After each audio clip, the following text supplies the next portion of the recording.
বিকেল ৪টা ৫০ মিনিটের দিকে রাকসু নির্বাচনের ভোট গ্রহণ শেষ হয়েছে বলে জানিয়েছেন নির্বাচন কমিশনার প্রফেসর মোস্তফা কামাল আকুন্দ। বেশিরভাগ কেন্দ্রে ৪টার কিছু পরেই ভোট গ্রহণ শেষ হয়েছে। তবে দু একটি কেন্দ্রে ভোটার বেশি থাকায় ভোট গ্রহণ সম্পন্ন করতে কিছুটা দেরি হয়েছে। বিস্তারিত জানাতে সরাসরি যুক্ত হচ্ছেন সহকর্মী বুলবুল হাবিব।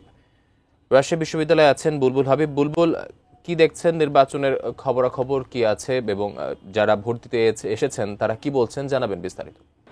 আকাশ, আসলে যেহেতু 4টা 50 মিনিটে ভোট গ্রহণ শেষ হয়েছে এবং সেই বিশ্ববিদ্যালয়ে যেহেতু আপনার 17টি কেন্দ্র রয়েছে, সেই কেন্দ্র থেকে ব্যালট বাক্সগুলো, যেগুলো পোলিং এজেন্টদের উপস্থিতিতে সিলগালা করার পরে বিশ্ববিদ্যালয়ের যারা নির্বাচনের দায়িত্বে নিয়োজিত হয়েছেন তাদের সহ পুলিশের উপস্থিতিতে গাড়িতে করে আসলে সেই ব্যালট বাক্সগুলো আমরা দেখেছি যে কাজী নজরুল ইসলাম মিলনায়তন, যেখান থেকে আসলে ফলাফল ঘোষণা করা হবে, সেখানে আনা শুরু করেছে এবং বেশ কিছু ব্যালট বাক্স ক্রমান্বয়ে আসতে শুরু করেছে। আসলে আমরা যেটুকু জেনেছি যে এই ব্যালট বাক্সগুলো সম্পূর্ণ সব কেন্দ্র থেকে আসার পরেই আসলে ফলাফল যেটা, সেই ফলটা গণনা করা শুরু হবে এবং সেই ফলাফল গণনাটা ভোট গণনা সেটা সরাসরি আসলে সম্প্রচার করে দেখা হবে দর্শকদের উদ্দেশ্যে।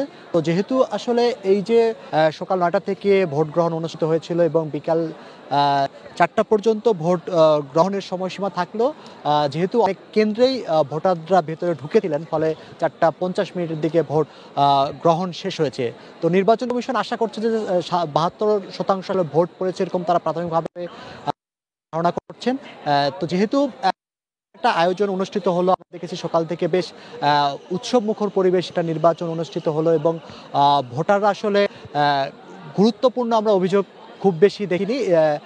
পাল্টাপাল্টি দোষারোপ ছাত্রদল এবং ছাত্র শিবির মনোনীত যে প্যানেলের যারা প্রার্থী রয়েছেন একে অপরের উপর দোষারোপ করেছেন যে বহিরাগতদের এসেছে। একদিকে ছাত্র শিবির খুব মনোনীত প্যানেল, তার আসলে খুব বেশি বহিরাগতদের প্রশ্ন, অনেক সভাপতি ভুয়া সাংবাদিক কার্ড নিয়ে তারা ক্যাম্পাসে ঘুরছেন সেটা বলেছেন এবং বলেছেন যে শহীদুল্লাহ কলা ভবনে বিশেষ করে 1 ঘন্টা ভোট বন্ধ ছিল, এরকম একটা অভিযোগ করেছে। সেই 1 ঘন্টা ভোট থাকার কারণে ভোট কারচুপির তারা একটা আশঙ্কা করেছেন।